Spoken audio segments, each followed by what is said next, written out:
evening, everybody. How's everybody doing today? I am coming to you once again live from Corbett Place at Star Wars Celebration. Now, I got to tell you something. As you can tell, I'm not walking around or anything right now because I am taking a seat, chilling out a little bit because it has been a busy day. And the thing of it is, it ain't over yet. That's right. It may be 6:30 in the evening, but we've got some different things going on tonight that are going to be unique. Not necessarily a part of, or at least not officially, I should say. And that's the interesting part to it. My friend Mike and I, we're actually going to be going downtown in a little bit at the Bean, Millennium Park, where, according to the invite, 100 or 1.1 people or more have responded that they're either interested or going to a lightsaber fight, where at about 9 o'clock this evening Central Time,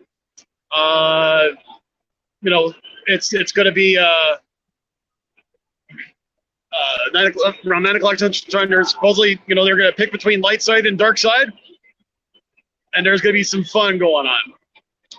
I may not be able to stream that as well as I'm hoping because it is dark, or is going to be dark. My phone sucks when it comes to dealing with, anything dark. I'll be honest with you. My camcorder, which does everything really well in the dark, battery is now almost depleted. But I got my other camera with me as well, because you don't think I'm just going to come to Celebration with just one camera, do you? No. So let me tell you a little bit. So this morning, managed to get into the Galaxy's Edge panel, which was a little bit of a surprise to me, and met up with Stan Solo of the Grand Circle Tour podcast. He actually had an extra seat, and I'm like, cool. And he didn't know I was coming, which so it happens. I went ahead, chill out with him. He was on the main floor, and it was a good panel. Now, I'll be honest with you. Probably about the first 45 minutes were probably filled with things that most of us, especially if you've been watching the show, most of us have already known or talked about. Of course, that wasn't really, and I had a conversation with somebody about this, made sense. That really wasn't for the benefit of the diehards that already know a lot about it. That was pretty much for the benefit of people who have never heard it, never seen it before. So, taking that into consideration, the last bit of it was there was some really good, cool news.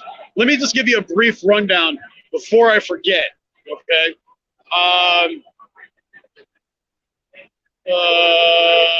It did. Yeah, Steven basically puts it right, where he says, he watched it on another channel, was very cool, didn't reveal a ton of stuff, but did say it was awesome. That's right, because actually, the thing of it is that Disney Parks Live was actually broadcasting it live. So I didn't bother trying to stream it or anything else like that. Took some pictures and everything. That was all cool. So a lot of you may already know this, but let me just give you my rundown. So my whole take on it is that it's not only going to be extraordinarily immersive, which we already kind of thought of. It sounds like it's going to be immersive way more than I think our imagination can deal with. The second part to it is that it sounds like they eventually will have some really awesome food offerings. Also, I think it's like they're going to make it immersive, not just the land itself immersive, but how you interact with things is immersive. For example, they're going to have like a QR code type setup where you're going to interact with the land itself. Thought that was really, really cool. I think it's just going to be something that everybody's going to be able to do something with, even if you're not really a huge Star Wars fan. Music by John Williams is going to be featured inside the parks. I can't tell you how happy that makes me feel. That is itself is just going to be awesome. And they sampled some of the music, and it was, it was what to be expected. It was just absolutely fabulous. It's going to be kind of interesting because if you remember Rex from Star Tours, He's going to be the DJ inside the cantina, including some of his own new music. Oh, yeah.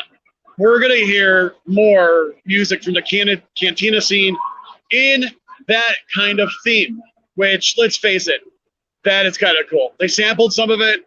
It was really pretty awesome. I'll tell you right now, you know, when they were hinting on different characters that were going to be involved with some of the things, including Yoda and Rey and stuff like that, you know what? That's pretty epic. So we're going to have to see on how that really kind of pans out.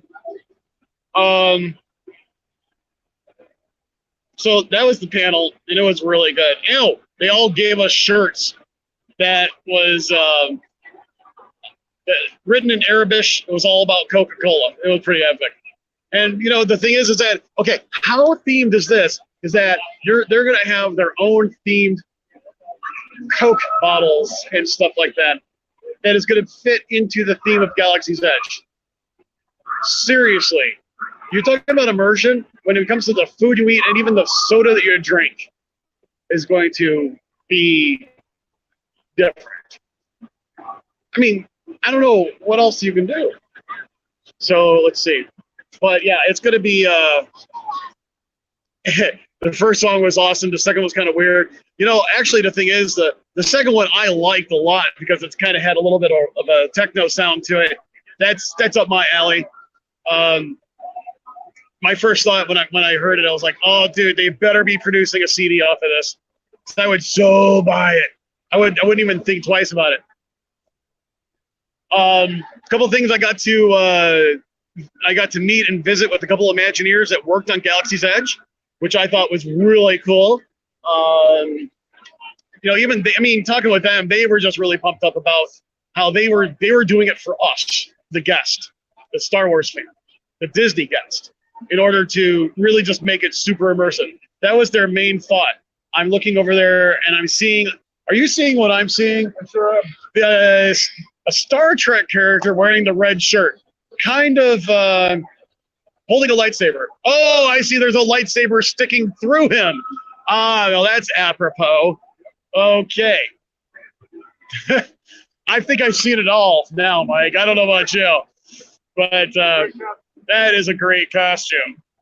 So, yes, the Coke bottles look like thermal detonators, even down to the scratches that are on them. They look like worn and weathered. Oh, it's just, I mean, seriously, yeah, Coke did an absolutely fabulous job with this. And, yeah, really super impressed by it. So anyway, I'm gonna go ahead and pause. I'm gonna save my battery for what's left of the evening. But I just wanted to give you guys a little bit of a touch base. I took a lot of pictures. In case you notice later, each day I'm using a different camera for my pictures, and there's purposeful in that because I want to try to see what would be best for different situations. Because it's really kind of interesting just to kind of, you know, fit into different situations with what kind of camera I'm using. It's a photographer thing. So we'll have to come out and see how it looks when it is all said and done. Let's see. But yeah, I can't wait to put it all together. You know, a lot of this is also to keep my own personal vlog going in a sense of what my experiences are. Tomorrow, Sunday, I'm only going to be here for a little bit. Only going to be here for the Mandalorian panel. Then I have to go home and take care of a few personal matters, and which I knew was going to be the thing, and that's okay, because you know what? You know how you need a little bit of a break between, you know, days on a Disney trip? Guess what? I'm beat. Mike and I are sitting here. Our feet are kind of really tired right now because of all the walking around. Even though this is not big. I mean, I've walked. Let's see. I'm gonna try to tap my Fitbit here for a second. See me for a second. Today alone, I've walked almost 5 miles, and there's at least going to be another 2 or 3 on top of that. 10,000 steps is what I've done so far. So not necessarily all the kinds of stuff that you would do at a Disney trip, but it's still a lot of walking, a lot of standing around. So that's just, you know, something to think about. All right, everybody. I hope you all have an absolutely fabulous day.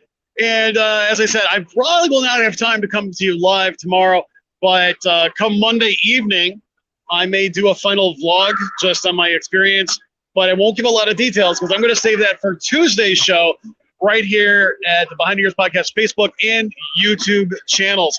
So, hey, I will talk to you guys later. If you have any questions or anything on the side, feel free to message me over on the Behind the Ears Podcast Facebook page. I'll be still monitoring that as much as I can. All right, everybody. Y'all have a good one. We'll talk to you soon. Take care.